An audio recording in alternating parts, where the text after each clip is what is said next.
Avis vascular centre మన దేశంలోనే the best varicose vein hospital. నమస్కారం, మీరు చూస్తున్న సుమన్ టీవీ. నేను మీ కీర్తి. సెప్టెంబర్ 7న రాహుగ్రస్త చంద్రగ్రహణం ఉంది కదా, దానికి సంబంధించిన పాజిటివ్ అండ్ నెగిటివ్ థింగ్స్ మనం చాలా రోజులుగా మాట్లాడుకుంటున్నాం. అయితే రీసెంట్గా అంటే మేము ఈ వీడియో చేస్తున్నప్పటికీ జస్ట్ 2 days బ్యాక్ అని చెప్పొచ్చు, ఇటు పాకిస్తాన్లో కానీ, సూడన్లో కానివ్వండి, అలాగే ఆఫ్ఘనిస్తాన్లో కానివ్వండి, విరుచుకుపడుతున్న కలువ చిండులు కానివ్వండి, లేదంటే ప్రకృతి వైపరీత్యాలు మనం చూస్తూనే ఉన్నాం. దీనికి గ్రహణమే కారణం అంటున్నారు. ఇందులో నిజమెంత విషయాలు ఇవాళ ఈ వీడియోలో తెలుసుకుందాం. మరి దీని గురించి వివరించడానికి 2009 నుంచి 30,000కు పైగా జాతకాల పరిశీలన చేసి, అలాగే 2013 నుంచి వేల సంఖ్యలో పితృదోష కార్యక్రమాలు స్వయంగా నిర్వహించిన ప్రముఖ ఆస్ట్రాలజర్ బ్రహ్మశ్రీ నందిబట్ల శ్రీహరి శర్మ గురుగారు మనతో పాటు ఉన్నారు. నమస్తే గురుగారు. వాగర్థావివ సంపృక్తౌ వాగర్థ ప్రతిపత్తయే చికతః పితరౌ వందే పార్వతీ పరమేశ్వరౌ. ఆదిత్యాయ చ సోమాయ మంగళాయ బుధాయ చ గురుశుక్ర శనిభ్యశ్చ రాహవే కేతవే నమః. శృంగేరి జగద్గురు పీఠాధిపతులకి, కంచి పీఠాధిపతులకి నమస్కారములు తెలియజేసుకుంటూ కార్యక్రమాన్ని ప్రారంభిద్దాం. గురుగారు, అసలు నిజంగా ముందు నుంచే ఘంటాపదంగా చెప్తా ఉన్నాం. ముఖ్యంగా మీరు ఎప్పుడు అంటూ ఉన్నారు, గ్రహణం అనేది భారతదేశానికి సంబంధం ఉన్నా లేకున్నా అంతరిక్షానికి సంబంధించింది కాబట్టి డెఫినెట్ గా ప్రభావం అన్నది చూపిస్తుంది అని చెప్పేసి. అఫ్ కోర్స్ ఇప్పుడైతే సెప్టెంబర్ 7న భారతదేశానికి చంద్రగ్రహణం ఉంది, అలాగే 21 సెప్టెంబర్ సూర్యగ్రహణం కూడా ఉందని చెప్తా ఉన్నారు. మరి ఈ ఎఫెక్ట్ ఆల్రెడీ మనం ప్రకృతి వైపరీత్యాలు అయితే చూస్తున్నాం. ఊరు కొట్టుకుపోయి ఒకే ఒకడు మిగిలాడు. అండ్ అసలు దారుణాతి దారుణంగా అంతా కూడా ప్రకృతి విలయ తాండవం ఆడుతుందనే చెప్పాలి. దీన్ని మనం ఏ రకంగా చూసుకోవచ్చు అంటారు? గ్రహణం వల్లే ఇలా జరుగుతుందంటారా? ఇక్కడ వాస్తవానికి గ్రహణము అనేటువంటిది మనకు సైన్స్ ప్రకారం చూసుకుంటే అది ప్రకృతిలో అంతరిక్షంలో జరిగేటువంటి ఒక అద్భుతమైనటువంటి ఖగోళ విజ్ఞానానికి సంబంధించినటువంటి. చదువుకున్నటువంటి వాళ్ళు దీనిని సాధారణంగా అధ్యయనం చేయడానికి మాత్రమే వాళ్ళు అనుకుంటూ ఉంటుంటారు. కాకపోతే ఖగోళ విజ్ఞానము వేరు, శాస్త్ర విజ్ఞానము వేరు. ఖగోళం అనేది ఒప్పుకోవాల్సింది, అది సైన్స్ ప్రకారం వాళ్ళకి జరిగేటువంటిది. సంబంధించిన గ్రహణాలు ఎప్పుడూ ఏర్పడుతూనే ఉంటుంటాయి. కానీ శాస్త్ర విజ్ఞానానికి సంబంధించి చూసుకుంటే అనేక దుర్ఘటనలు అనేటువంటివి కేవలం ఈ యొక్క గ్రహణాలు సంభవిస్తున్నటువంటి తరుణంలోనే, వాటికి ముందు వెనుక ఎందుకు జరగాలి? మిగతా రోజుల్లో జరిగి ఉండవచ్చు కదా.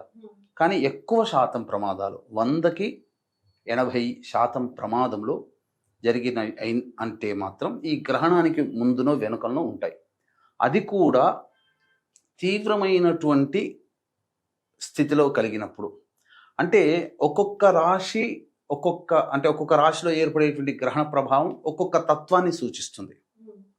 ఇది ప్రధానంగా.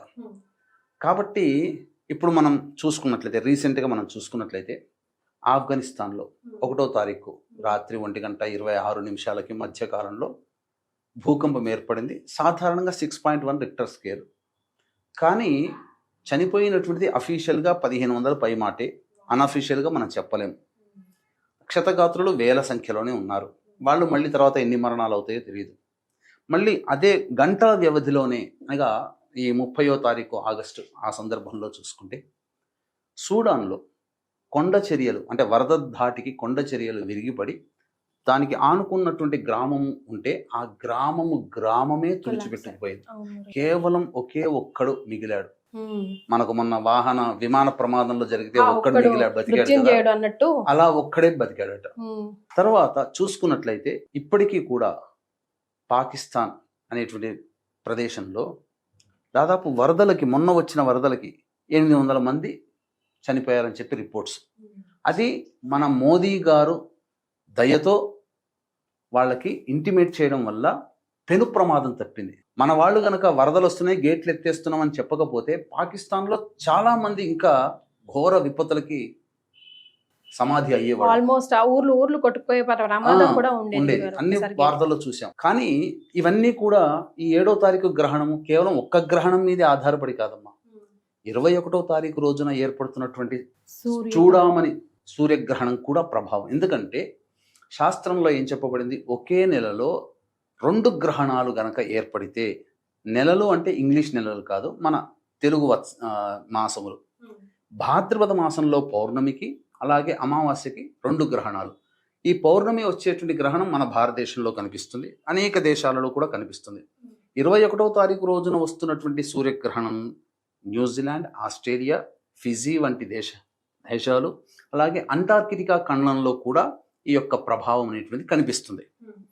కాబట్టి ఈ యొక్క గ్రహణాల ప్రభావం అనేటువంటిది ఉన్నప్పుడు ముందు పక్షం రోజులు, తరువాత మ్యాక్సిమం దాని ఎఫెక్ట్ కార్తీక మాసం అయిపోయేంత వరకు కూడా దీని ఎఫెక్ట్ పడుతుంది.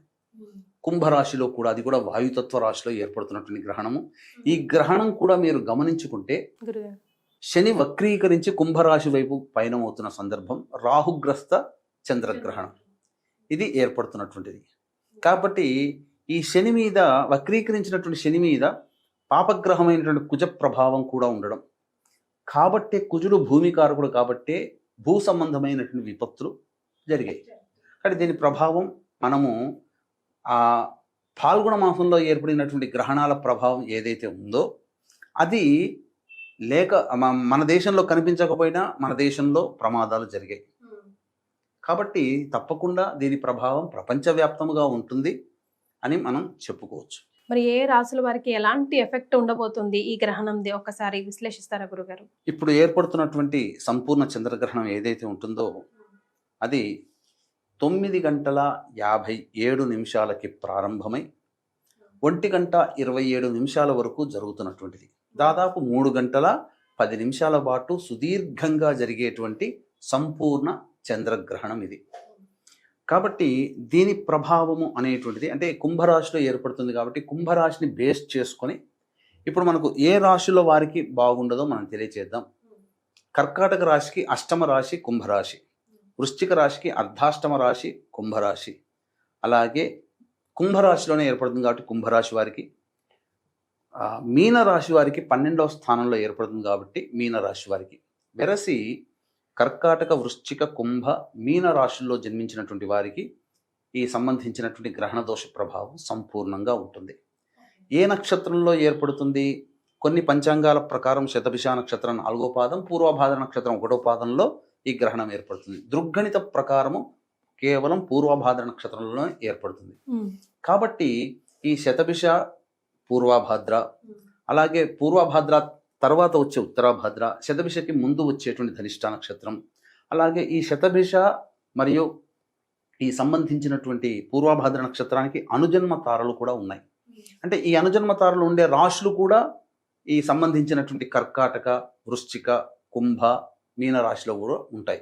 కాబట్టి ఆరుద్ర, పునర్వసు, అలాగే స్వాతి, విశాఖ, వెరసి చూసుకుంటే ఈ సంబంధించినటువంటి ధనిష్ట, శతభిషం, పూర్వభాద్ర, ఉత్తరభాద్ర, ఆరుద్ర, పునర్వసు, స్వాతి, విశాఖ ఈ 8 నక్షత్రాల్లో జన్మించినటువంటి వారికి సంపూర్ణముగా ఉంటుంది.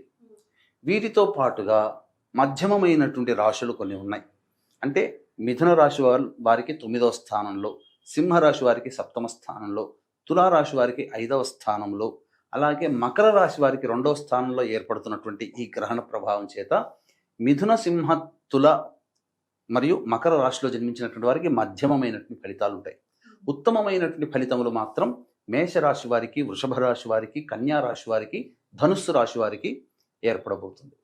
కాబట్టి ఖచ్చితంగా ఈ సంబంధించినటువంటిది ఈ మేష, వృషభ, కన్యా మరియు ధనుస్సు రాశుల వారికి తప్పించి మిగతా రాశులలో జన్మించినటువంటి వారికి అనగా మిథున, కర్కాటక, సింహ, తుల, వృశ్చిక, మకర, కుంభ, మీన రాశుల్లో జన్మించినటువంటి వారికి ఈ గ్రహణ ప్రభావం కాస్త ఎక్కువగానే ఉంటుందని చెప్పవచ్చు. సో ఈ రకంగా చూసుకుంటే గురుగారు 4 రాశుల వారికి తప్ప మిగతా వారికి అందరికీ కూడా కొంచెం నెగిటివ్ ఎఫెక్టే కనిపిస్తుంది. సో ఎలాంటి ఎఫెక్ట్ వారి లైఫ్ పైన ఈ గ్రహణ ప్రభావం పడబోతుంది, తద్వారా రెమెడీస్ కూడా తర్వాత తెలుసుకుందాం.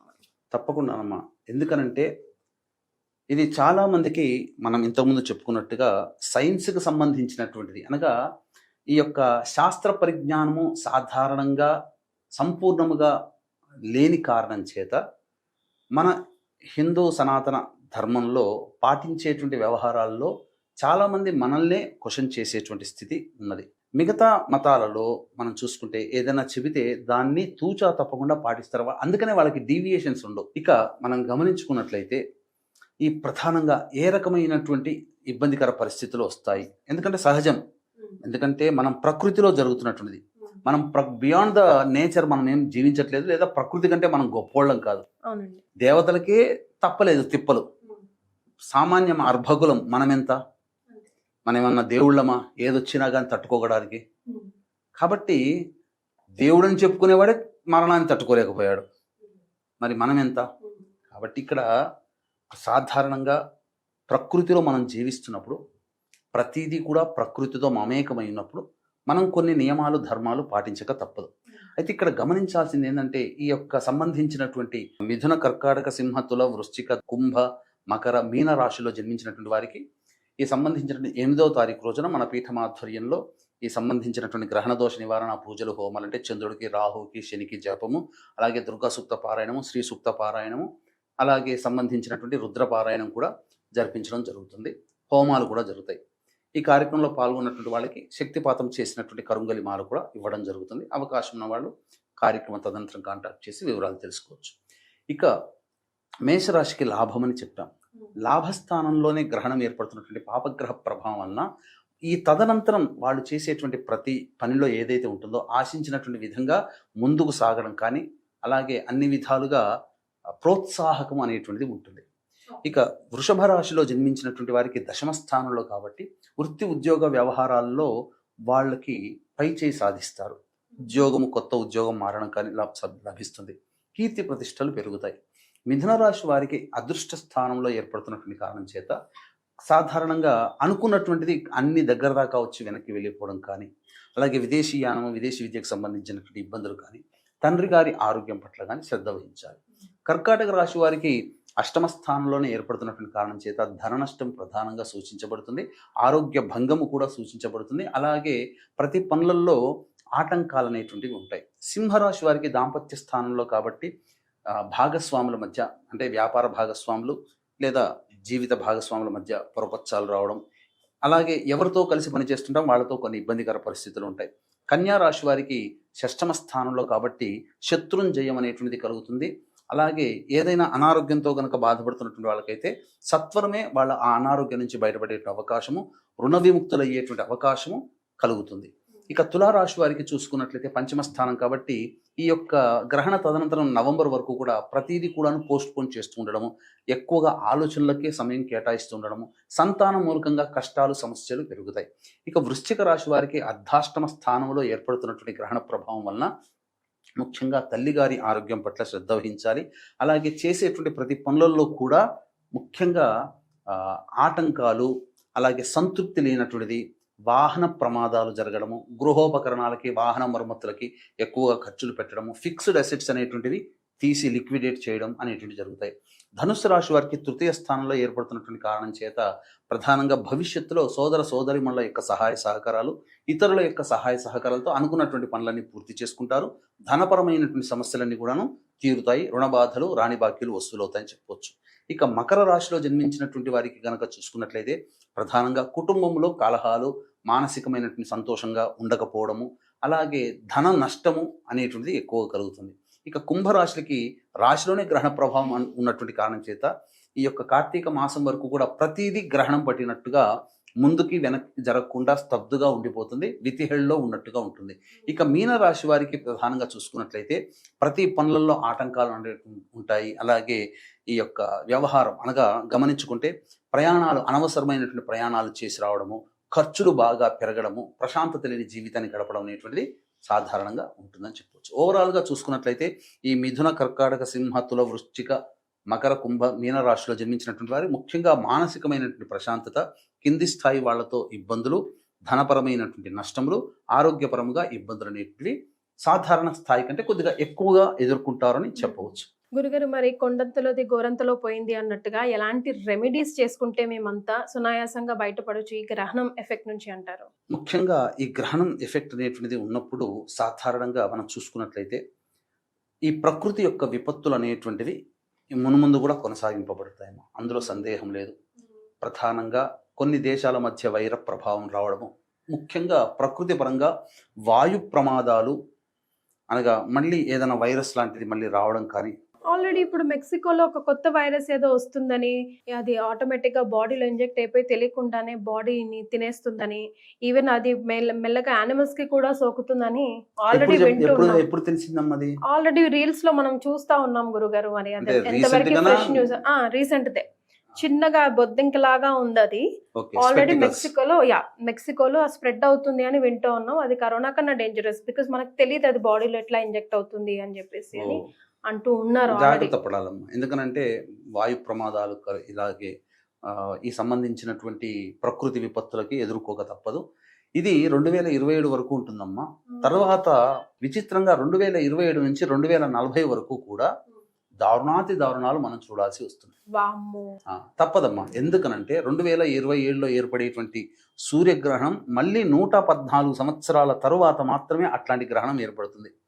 ఓ. కాబట్టి ఇది మనం భవిష్యత్తుని మనం అంతగా మనం ఊహించలేం. కాబట్టి జాగ్రత్త పడక తప్పదు.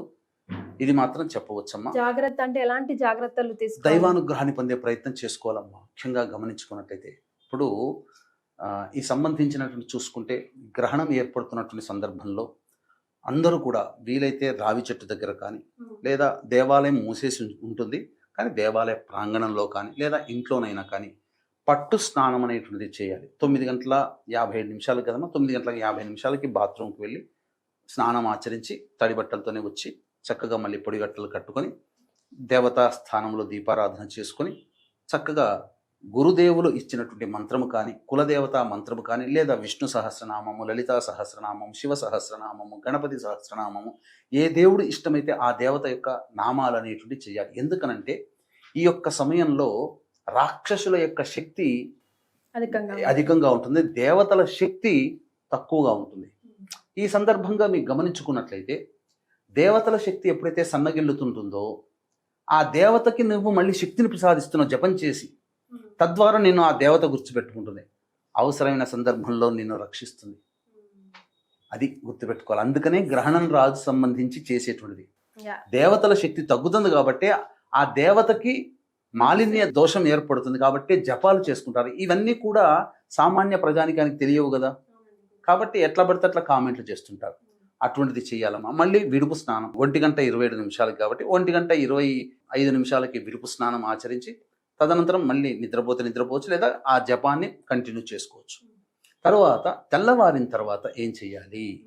ఈ తెల్లవారిన తర్వాత మళ్ళీ కాలకృత్యాదులన్నీ తీర్చుకొని ఇంట్లో దీపారాధన పూజాది కార్యక్రమాలు నిర్వహించుకొని అప్పుడు ఈ చంద్రుడికి సంబంధించి బియ్యము, రాహుకి సంబంధించి మినుములు అవన్నీ కూడా ఒక శ్వేత వస్త్రంలో పెట్టి, అలాగే కొన్ని నువ్వులు 100 గ్రాములు కానీ నువ్వులు కానీ పెట్టి, నల్ల నువ్వులు పెట్టి ప్రధానంగా ఒక కాంస్య పాత్ర కానీ, ఇత్తడి పాత్ర కానీ, లేదా మట్టి పాత్ర కానీ తీసుకొని అందులో వెండి సర్పబింబము, సూర్యబింబము, చంద్రబింబము వేసి అది మునిగేంత వరకు ఆవు నెయ్యి వేసి దాంట్లో అప్పుడు బ్రాహ్మణుని పిలిపించి కానీ, లేదా బ్రాహ్మణుని దగ్గరికి కానీ వెళ్ళి సంకల్ప ప్రకారం చెప్పుకొని, అప్పుడు సంకల్పం చెప్పుకొని గణపతి పూజ తీసుకొని అప్పుడు ఆ యొక్క పాత్రలో ఆవు నెయ్యితో నింపిన పాత్రలో మీ యొక్క ముఖబింబాన్ని చూసి, ఎవరికైతే దోషం ఉంటుందో ఆ యొక్క ముఖబింబం, లేదా కుటుంబ సభ్యులందరూ కూడా ఆ ముఖబింబం చూడవచ్చు, అందులో చూసి బ్రాహ్మణుడికి దానం ఇవ్వవచ్చు. చాలా చోట్ల కామెంట్ రూపంలో చూసింది ఏంటంటే ఆ బ్రాహ్మణుడు దానం తీసుకోవడానికి ఇష్టపడట్లేరండి అని అంటున్నారు. అటువంటి సందర్భంలో ఏం చేయాల్సింది ఏం లేదమ్మా. అందరూ ముఖబింబము చూసి ఆ యొక్క ఆవు నెయ్యిలో ఒత్తి వేసి ధ్వజస్తంభం దగ్గరనో, లేకపోతే రావి చెట్టు దగ్గరనో, లేదా మర్రి చెట్టు దగ్గరనో, లేదా మేడి చెట్టు దగ్గరనో వేసి వెలిగించి దీపం వెలిగించి వచ్చేస్తే సరిపోతుందమ్మా. అది సాధారణం, చాలు. తీసుకోవడానికి ఎవరు అవైలబుల్ లేకపోయినా మానవులుగా మీకు మీరుగా చేసుకునేటువంటి పరిహారం. అలాగే చాలా మందికి మంత్ర పరిహారం చేసుకుంటే బాగుంటుందని అన్నప్పుడు మన పీఠం ఆధ్వర్యంలో 8వ తారీఖు రోజున సాయంకాలం 6 గంటలకి ఈ సంబంధించినటువంటి, అనగా 5 గంటలకి ఈ సంబంధించినటువంటి గ్రహణ దోష నివారణ పూజలు, హోమాలు అనేటువంటి జరపబడతాయి.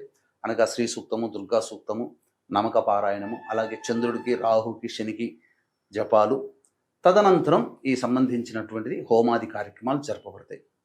ఈ కార్యక్రమంలో పాల్గొన్నటువంటి వాళ్ళకి శక్తిపాతము చేసినటువంటి కరుంగలి మాల ఇవ్వడం జరుగుతుంది. అవకాశం ఉన్న వాళ్ళు కార్యక్రమ తదనంతరం కాంటాక్ట్ చేసి పూర్తి వివరాలు తెలుసుకోవచ్చు. రైట్, చాలా సంతోషం గురుగారు. గ్రహణానికి సంబంధించిన ఇన్ఫర్మేషనే ఇవ్వకుండా దానికి సంబంధించిన రెమెడీ కూడా ఎలా చేసుకోవాలి, ఫ్యూచర్లో మనం ఎలా ప్రిపేర్డ్ అయి ఉండాలని కూడా వివరించారు. ధన్యవాదాలు. సర్వం శ్రీ ఉమామహేశ్వర పరబ్రహ్మార్పణమస్తు.